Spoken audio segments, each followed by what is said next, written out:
Toda nação, no fundo, tem um manual de instruções, né? Um documento que define as regras do jogo. Esse documento é a Constituição, e é exatamente isso que a gente vai fazer aqui. Vamos decifrar o manual do Brasil, fazer uma viagem pela nossa história constitucional para entender melhor o país que a gente é hoje. Olha, o nosso roteiro está bem traçado. Primeiro, o básico. O que é de verdade uma Constituição? Depois, a gente monta uma espécie de kit de ferramentas para conseguir analisar qualquer uma. Com esse kit na mão, a gente parte para a jornada histórica do Brasil. E para fechar, um raio-x completo da nossa lei fundamental de hoje. Beleza, vamos começar. Imagina que um país é um supercomputador. A Constituição seria o quê? O sistema operacional. Sabe, ela não é só mais um programa, um aplicativo. Não, ela é a base. É o que diz como todos os outros programas, no caso, as outras leis, podem ser criados e como eles têm que rodar. É dali que tudo começa. É a regra zero de todo o sistema jurídico.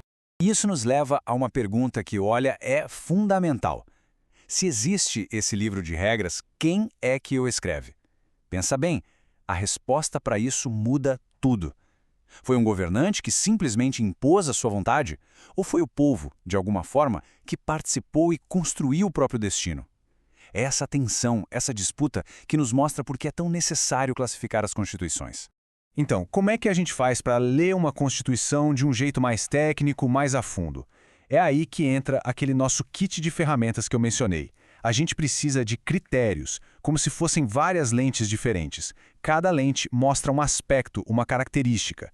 Vamos dar uma olhada nas principais classificações que o direito constitucional usa. A primeira lente do nosso kit é a origem, de onde ela veio. Bom, basicamente existem dois tipos. A promulgada é aquela que nasce da participação popular, geralmente por meio de uma Assembleia Constituinte eleita para isso. É democrática na sua essência. Agora, do outro lado, tem a outorgada.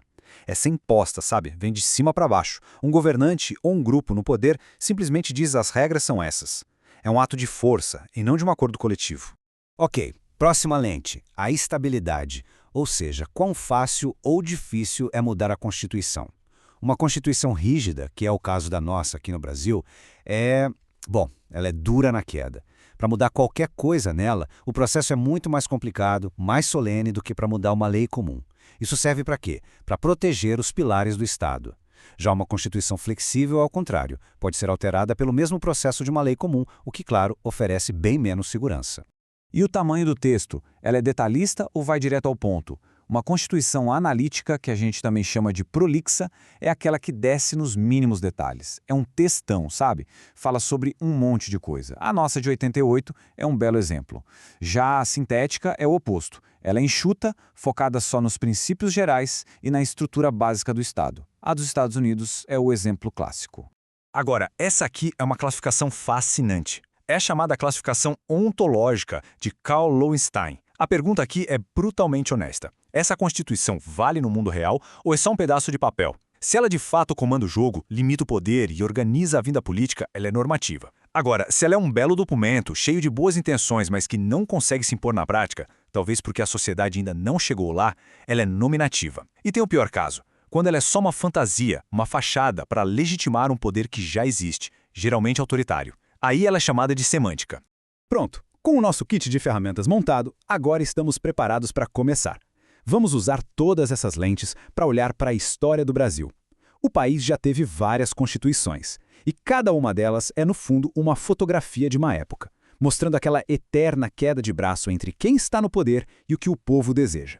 A nossa história constitucional é uma verdadeira montanha-russa. Começou lá em 1824, com uma Constituição outorgada, imposta por Dom Pedro I, que ainda criou o famoso poder moderador, bem centralizador.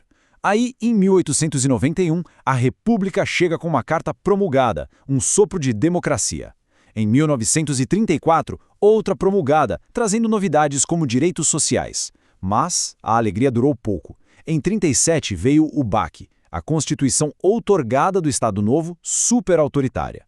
Depois da guerra, em 1946, a democracia retorna com uma nova carta promulgada, mas o ciclo se repete e a ditadura militar impõe suas próprias cartas outorgadas, concentrando o poder de um jeito brutal no executivo. E toda essa jornada de idas e vindas nos traz para onde estamos hoje. Pensa no cenário. Depois de 21 anos de regime militar, o Brasil precisava desesperadamente recomeçar. Era urgente criar um novo pacto, um novo manual de instruções que fosse de todo mundo. E foi daí que nasceu a Constituição de 1988, que, não à toa, ganhou o apelido de Constituição Cidadã. E que momento! Foi uma virada de página na nossa história. Uma Assembleia Nacional Constituinte foi eleita pelo povo, e a tarefa deles era gigantesca. Não era só escrever umas leis novas, era criar um documento que, ao mesmo tempo, ajudasse a curar as feridas do autoritarismo e que servisse de alicerce para um futuro democrático, com garantia de direitos e participação popular de verdade. Então, vamos lá. Pegando o nosso kit de ferramentas, qual é o raio-x da Constituição de 1988? Primeiro, ela é promulgada, ou seja, nasceu da vontade popular. Segundo, é rígida, foi feita para ser difícil de mudar, para proteger suas conquistas, e é super analítica, né? Fala de tudo um pouco, bem detalhada. Mas o mais importante, a grande aposta dela, é ser normativa. Ou seja, ela não nasceu para ser um quadro na parede, um livro pegando poeira. A ideia é que ela seja um documento vivo que realmente molde a realidade política e social do Brasil. Essa citação fecha a ideia com chave de ouro. Porque, no fim das contas, a Constituição de 88 é muito mais que um monte de artigos de lei. Ela é a materialização de um sonho. É a aspiração do Brasil por mais democracia, por mais justiça social, por dignidade para todo mundo. É a cara, em formato de lei, de um projeto de país que a gente continua construindo todo santo dia. E para a gente terminar, fica esta provocação. Uma Constituição deve ser tratada como uma relíquia no museu, algo intocável, ou ela é mais como uma conversa que nunca termina, um organismo vivo que precisa se adaptar aos desafios de cada tempo?